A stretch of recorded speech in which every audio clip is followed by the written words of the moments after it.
Magandang umaga sa lahat. Panibagong umaga. So, ito. Magluluto ako ng ginisang ampalaya ngayon.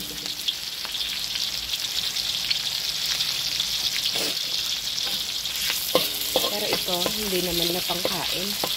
Ito'y kasama na sa paninda sa tindahan.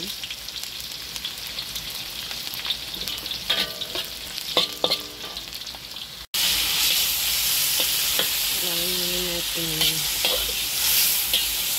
igisa ng maayos ang ating sibuyas, bawang at kamatis.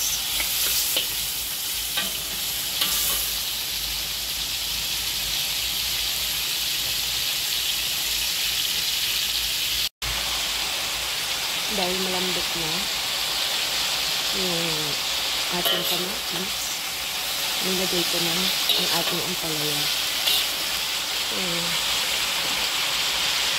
Ito na, isisisan na natin siya ng black pepper.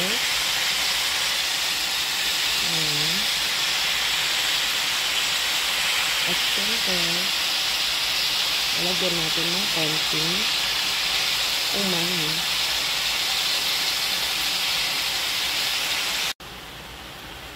So, as you can see, paluto na ang ating ampalaya, kaya pwede ka na ilagay ang ating binating egg. Ayan.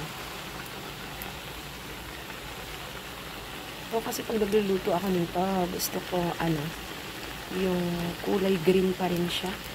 At medyo crunchy pa rin. Ayan.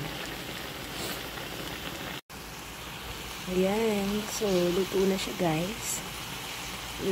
Isasalin ko na sa tray. Luto na.